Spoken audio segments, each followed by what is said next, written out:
Hi, I'm Mason, coming to you from one of the VIP ranges here at the gun store in Las Vegas.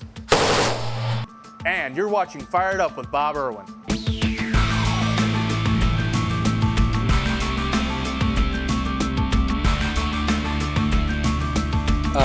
This segment is about an incident in Michigan where a CCW holder saved probably the life of an unarmed security officer that worked for a large retail chain. The security was there to prevent shoplifting. They discovered or saw a raggedy-looking guy take an electric drill, put it under his coat, and walk out the door. Two security officers, one in front and another one following a few seconds later, chased him into the parking lot.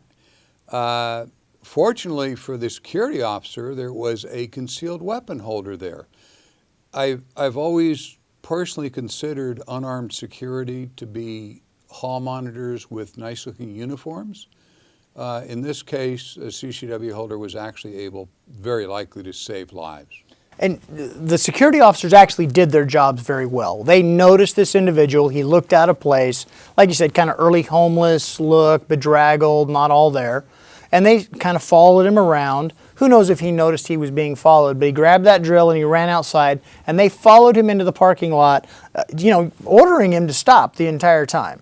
And he refused, so they had to go to the next level. When they got to the parking lot, he actually he stopped and turned toward the first officer and pulled out the heroin syringe. I mean, a used, contaminated drug needle, and he began slashing at the officers with it, with his contaminated syringe. Well, this guy obviously is not thinking. I mean, he's not rational. He's obviously a habitual drug user, and he slashes this officer and punctures him 5 or 6 times. So he was very lucky. The officer was very lucky that this CCW owner was there. Well, that's exactly right. And happily for the unarmed security officers, is that this CCW happened to be there, and not only did he happen to be there, but he decided that he would get involved, because not only is he carrying his weapon, but of all the appropriate times to bring it into the mix, is he was able and willing to get involved. And he told the suspect, pulled his gun out, told him to sit down, and he did, until he heard the police sirens. And then he decided, I think time to move on down the road, and he got up and he took off. But the important aspect is, as we always talk about, it wasn't until somebody with the apparent means to physically stop him, not just physically, but to shoot him and kill him, that the reality of his situation overcame him. This guy wasn't scared of 3 other people. He had a needle, and he thought that, and it did actually. I mean, let's hope that guy's getting checked and that there was no contamination on that needle that really caused him any harm. But the reality is, without that firearm, this guy could have kept slashing. He could have done some real damage. For all we know, he had another weapon in his pocket. It was just the needle was the first thing he could get to. But this is the prime example. If you get into a situation, physical force may not stop somebody. A firearm has the means to convince them to stop their bad act. And if this CCW holder had chosen during the slashing attack, when the guy was actually posing a threat to the security officer, if he decided to use his weapon, one wonders what the outcome would have been legally for him. Even though we all understand that especially with a needle, that's a deadly weapon. I mean, especially a bloodborne pathogen that could be part of that. In this case, it could still prove to be a deadly weapon. Right. The officer is undergoing all sorts of tests to see what could have been on that. This guy's a street heroin guy. I mean, God knows what's on that. And he strikes this security officer in the head. Stuck him in the head. Could have easily taken an eye out or seriously wounded the guy. So well, and remember, you don't have deadly force in states where it's authorized to be used. It's almost always does not require that death is imminent. It's death or substantial or serious bodily harm. You can use deadly force to stop the loss of an eye or something of that nature, but I suspect he would have been fine. And I suspect he would have been fine because a reasonable person perceiving the scene as he perceived it probably would have believed that some level of force, if this guy hadn't stopped his attack, would be necessary to preserve life or keep substantial bodily harm from happening. Right, and we can sit here in the light of day and say that, but we all know from looking at case law from around the country that sometimes that reality is different depending on the jurisdiction. Well, this is Michigan. They've been fairly good on self-defense shootings for the last bunch of years. Now, civilly, that's an up-in-the-air thing because a civil jury is a totally different beast than criminal charges. But I think in Michigan, given what we know about this, if this is on the face, I think he would have been fine criminally. I'd have to suspect so. By the way, the police did catch the guy. The patrol units flooded the area and they caught him. And he's being tested also and so forth and so on, and charged with serious crimes, attempted murder and so forth. They're going to sort it out. This has very recently happened. But I've got to admire the concealed weapon holder. He obviously didn't have to intervene. He could have, there's a guy slashing a needle around. What if he pulled his gun and the guy charged him? And he really risked his life to help save this officer. And this is another example of somebody just being there with a gun. No shots are fired. And the guy just gave up when the gun was pointed at him. He ran away later, but that he stopped the fight just by producing the gun. Exactly. And that's exactly what it's for. No harm, no foul. Everybody walks away. Hopefully the security guys walk away. Perfect case of why people should be allowed to carry concealed firearms. This is absolutely great. And on top of it, the concealed weapon holder who was involved has chosen to remain anonymous, and the police are not releasing his name because he doesn't want credit for it. He just wants to go live his life and doesn't even want to go to the police department and get a medal for it later on. They offered him one, and he said, well, I'll think about it, but anybody would have done that. It's not true. Anybody wouldn't have done that. Only a few brave souls do that. Our panel discussion will continue right after this.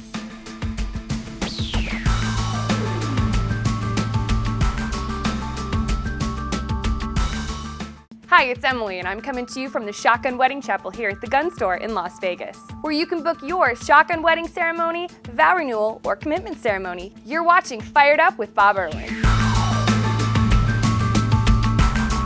This is another one from my I couldn't make this up file.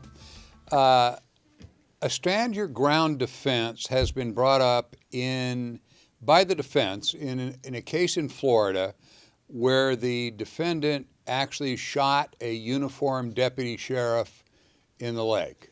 Okay, this young man's attorney argues that his client was in the house, he heard sirens, he knew that they were looking for a burglar in the area, but he heard a noise outside.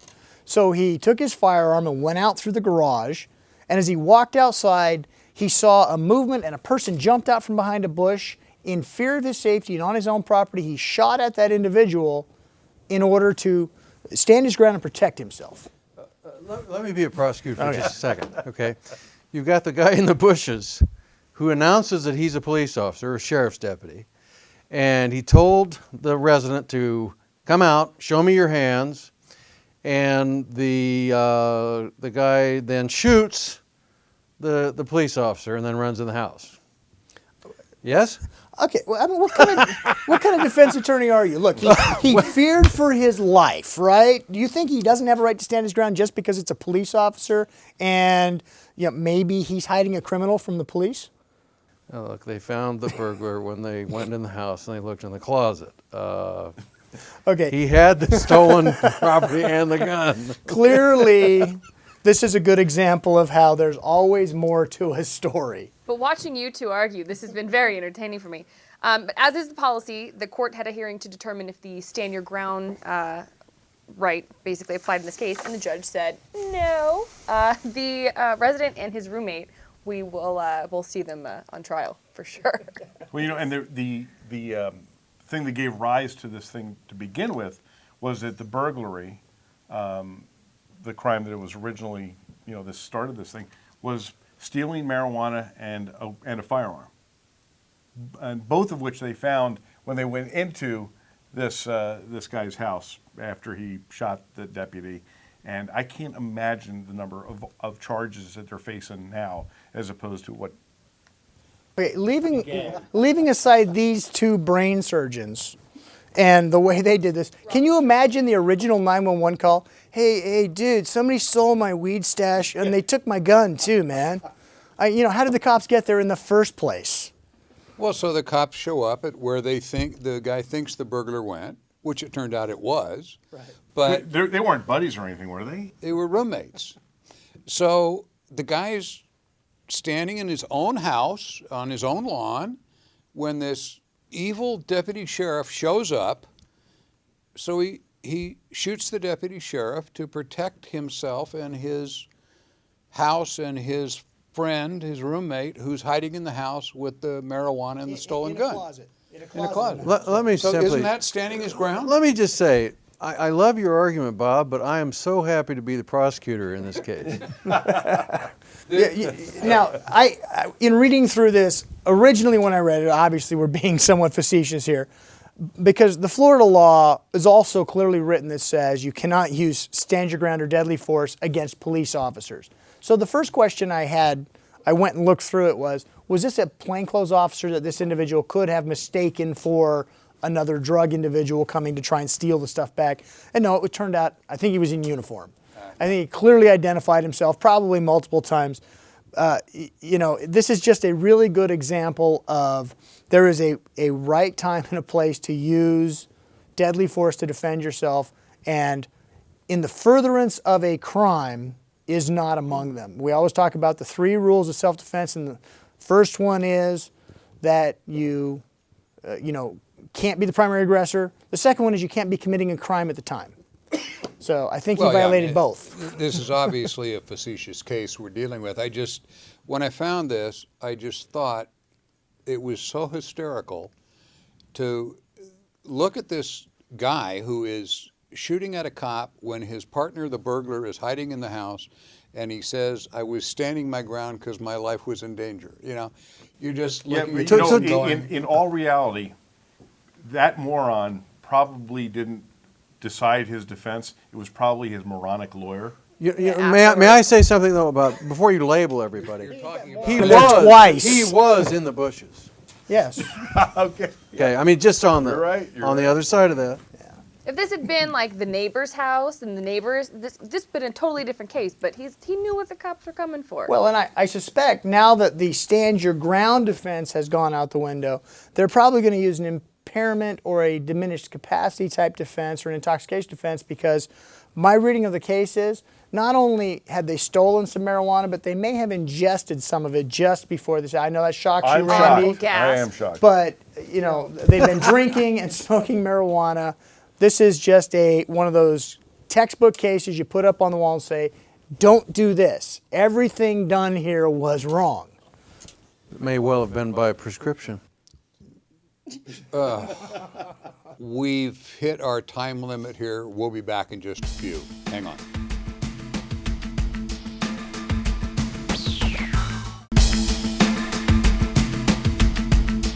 We're back here at Rocky Mountain Gun Show, and I run across this interesting gentleman that runs Caravan West Productions. And don't you forget that. Has a movie ranch. Yes. Where they film cowboy movies. Cowboy movies and the TV series Top Shot. And Top Shot. Everybody watches that.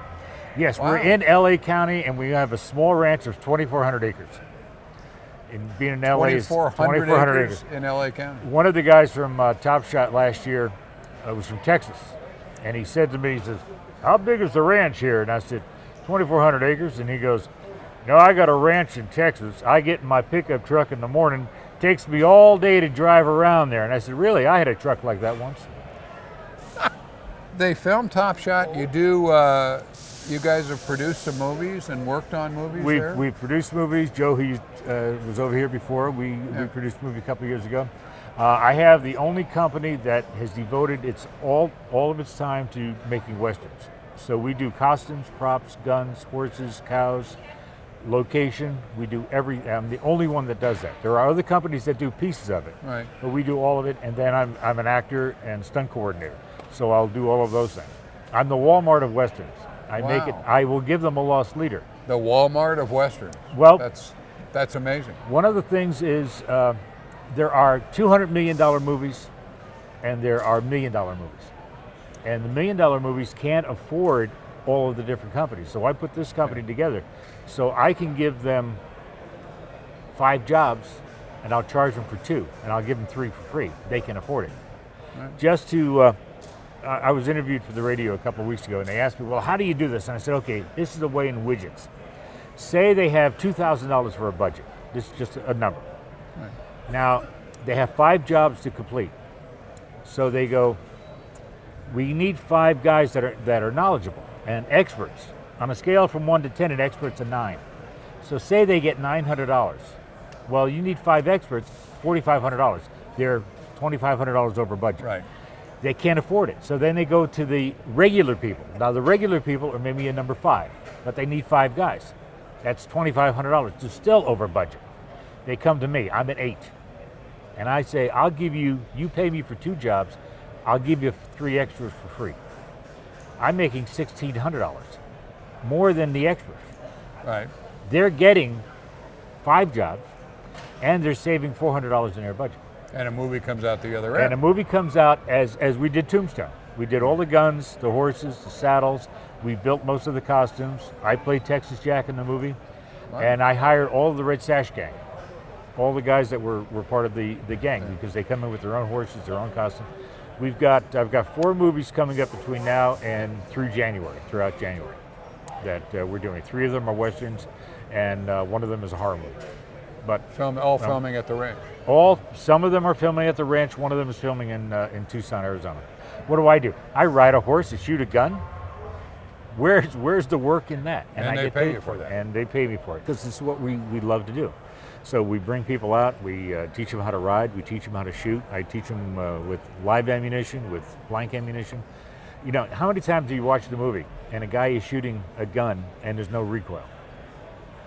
Not any movies I've worked on, but because I see it all the time. Blanks don't have recoil. Yeah. So I'll teach them how to shoot with live ammunition, see what that recoil is like, and then they look more realistic. Let them duplicate it when they're firing a blank. We have people come in our range and they want to shoot an Uzi like Arnold Schwarzenegger with 1 hand. Yeah. Only works with blanks. We know that.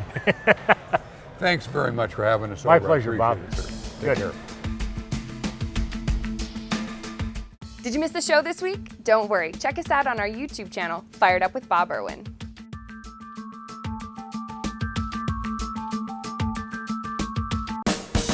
The Gun Store of Las Vegas is your place for the ultimate machine gun experience.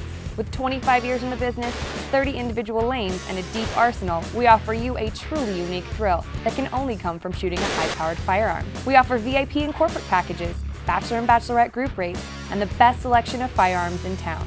The Gun Store offers free Nevada CCW classes and gun safety programs certified by the NRA. When you're in town, tell them you want to go to the world-famous indoor range, the Gun Store in Las Vegas. On 2900 East Tropicana Avenue. Log on to thegunstorelasvegas.com.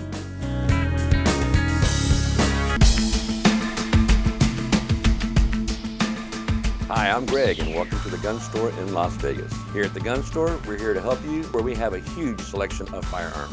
When you're in Las Vegas, stop by and see us. Guns, politics, and self-defense. That's Fired Up with Bob Irwin.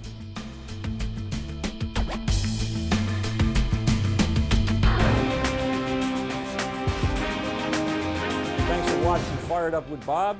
We're going to do another historical firearm tonight. Tonight we're going to do the MP40.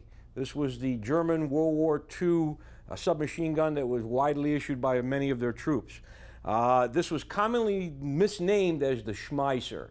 And what happened is that during the war, beginning of the war, when our troops apprehended or captured one for evaluation, they looked at the magazine, and on the magazine it said Patent Schmeisser.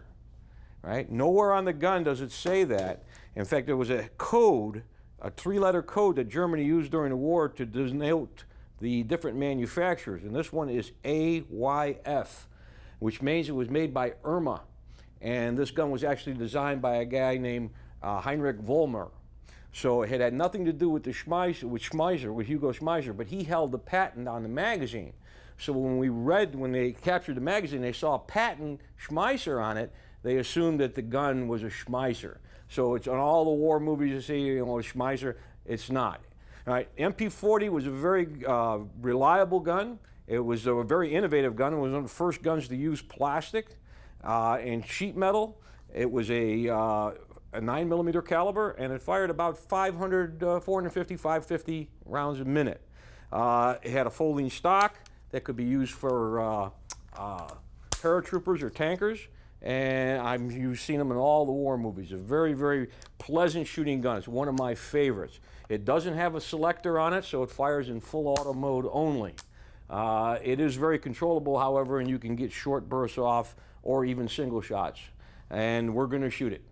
Like most submachine gun, this gun fires from what they call an open bolt. In other words, I'll pull the bolt back, it'll stay back, and we'll insert the magazine and fire. When the gun fires, bolt will go home, strip a round off the magazine, fire it, and then when I let off the trigger, it stays in the rear position. All right. Magazine in, and here we go.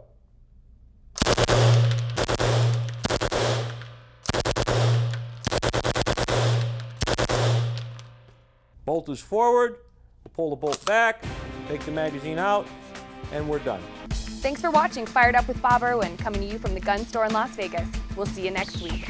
Check us out online at our webpage, firedupwithbobirwin.com.